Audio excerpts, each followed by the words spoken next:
But time now to take a look at the gambling environment across the continent, because gross gambling as well as casino revenues in Africa have showed subdued growth in 2013. Nikki Forster, PwC leader of hospitality and gaming, joins us now for an outlook on that industry. Good to have you with us this evening.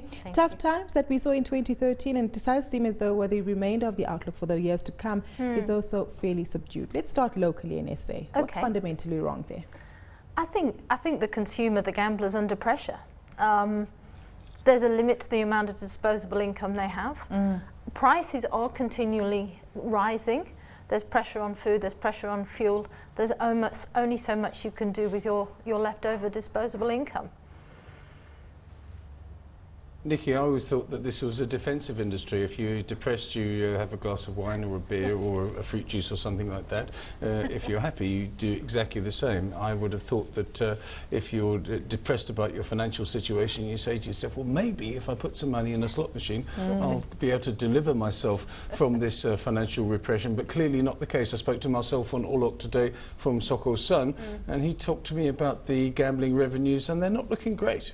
No, I very much echo what was said previously by Marcel earlier today. The consumer is under pressure. Things it's a tough environment. The industry has to do other things to attract the consumer. Well, Nikki, I know we are talking about the consumer under pressure. I do agree that's one of the main drivers. But we look at international markets as well. Atlantic City, for instance, is falling out of favor because of, they say online gambling.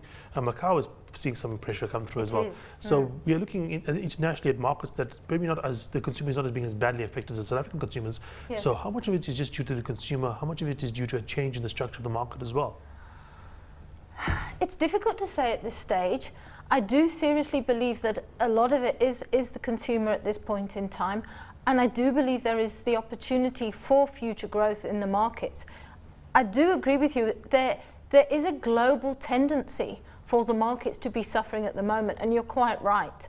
But I think it is a short-term pressure, and I do see growth into the future. We should bear in mind, of course, that it is actually, certainly in South Africa, quite a mature market. We tend to think of casinos as relatively new, but actually they've been around for 20 years now. So perhaps to a certain degree the novelty factor has worn off a little bit. And I think that's where we see many of the operators now re-looking at their product offering and say, what can I do to regenerate and rejuvenate my product offering? How are they changing that, Nikki? Are they offering more online gambling services or trying to attract the consumer in a different way? Well, I think there's two aspects to that. First of all, online gambling at this stage is illegal, apart from the sports betting side of things, which is an interesting industry all on its own.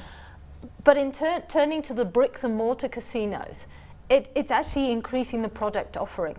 If you think about it in many ways, a consumer could either go and spend the afternoon or evening in a shopping mall and do the cinema and the restaurant and all those things, or perhaps go to the casino. And what we are actually seeing is perhaps a convergence between the shopping mall experience and the casino entertainment resort experience to attract that consumer.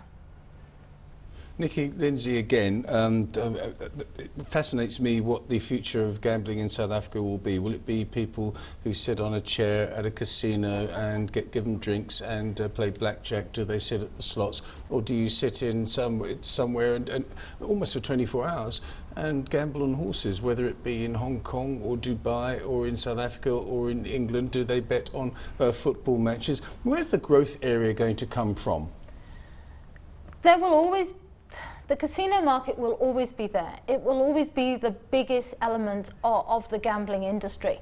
But you actually touch on something that's actually very important, is the growth in the sports betting industry. And we are seeing, I mean, if you look at the sports betting industry, it grew 67% year on year this last year. It really is a massively growing business. Almost sounds as though that's where we need to be investing. Nikki, thank you so much for your time today, this evening. It was Nikki Forster, PwC leader of hospitality and gaming.